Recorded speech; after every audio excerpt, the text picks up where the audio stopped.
Good morning, good afternoon, good evening everyone. Today in this video we are going to differentiate between atom, molecule, element and compound. So whenever you are talking about an atom, so it is something like the smallest particle of an element.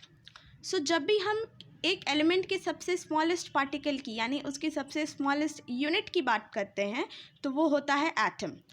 जब element के सबसे smallest unit की बात करते हैं तो वो है एटम. तो क्या एटम के अंदर भी कुछ है? सो यस, एटम के अंदर भी सब एटॉमिक पार्टिकल्स होते हैं. Let's see it through a model of nitrogen atom. So here this is a model of nitrogen atom. Here you can see in center of atom you will find nucleus, and in that there proton and neutron. अगर बीच में हम atom को देखें, atom के centre में, तो हमें मिलेगा क्या? न्यूक्लियस. और न्यूक्लियस के अंदर होते हैं प्रोटॉन और न्यूट्रॉन.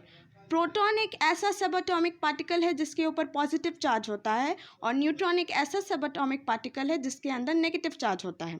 नाउ जब हम एक और सब एटॉमिक पार्टिकल की बात करते हैं जो है इलेक्ट्रॉन, जो कि इलेक्ट्रॉन ऑर्बिट्स में रिवॉल्व करते रहता है, इसके पास नेगेटिव चार्ज होता है. किसके पास नेगेटिव चार्ज होता है? इलेक्ट्रॉन के पास.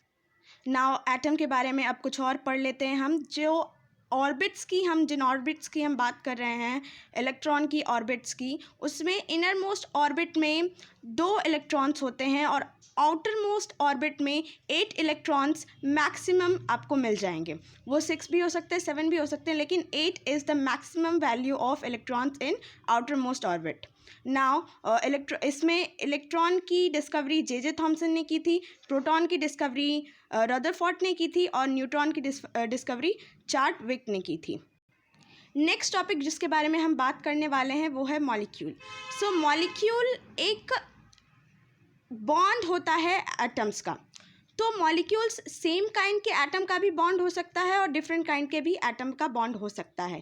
यहीं से हमारा एलिमेंट और कंपाउंड का टॉपिक भी क्लियर हो जाएगा, वहाँ का भी कॉन्सेप्ट क्लियर हो जाएगा. क्यों?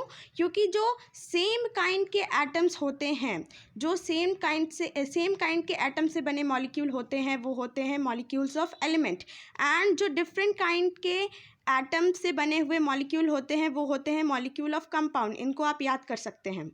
जैसे कि हाइड्रोजन और हाइड्रोजन का 2 एटम मिलकर बॉन्ड बना रहा है तो वो एक एलिमेंट बनाएगा, जिसका हम आगे एग्जांपल देखेंगे. वो हो सकता है हाइड्रोजन गैस ये मिलकर बना सकती है. एंड नेक्स्ट, अगर सोडियम और क्लोरीन 2 एलिमेंट हैं, 2 एटम हैं, समझिए कि Na+ चार्ज में है और Cl- चार्ज में है, ये दोनों एटम बॉन्ड बना रहे हैं यानी कि एक मॉलिक्यूल बना रहे हैं, तो ये एक कंपाउंड के मॉलिक्यूल होंगे क्योंकि ये दोनों ही अलग अलग एलिमेंट्स के एटम हैं. That's Y.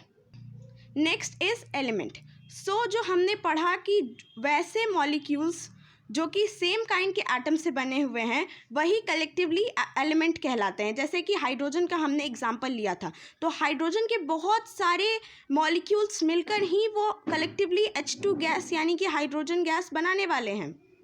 And next, that is the last topic of our video, that is compound.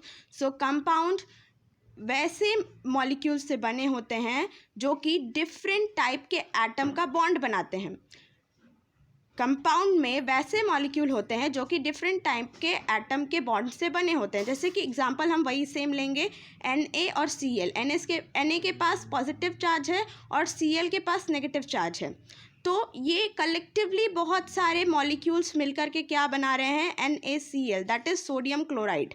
Sodium chloride क्या होता है? Common salt. तो ये कंपाउंड है. क्यों? क्योंकि इसमें 2 डिफरेंट काइंड के एटम मिलकर मॉलिक्यूल का बॉन्ड बना रहे हैं. Thank you and I hope कि आपको ये चारों टॉपिक्स समझ में आए होंगे. And if you have then please like and subscribe the channel.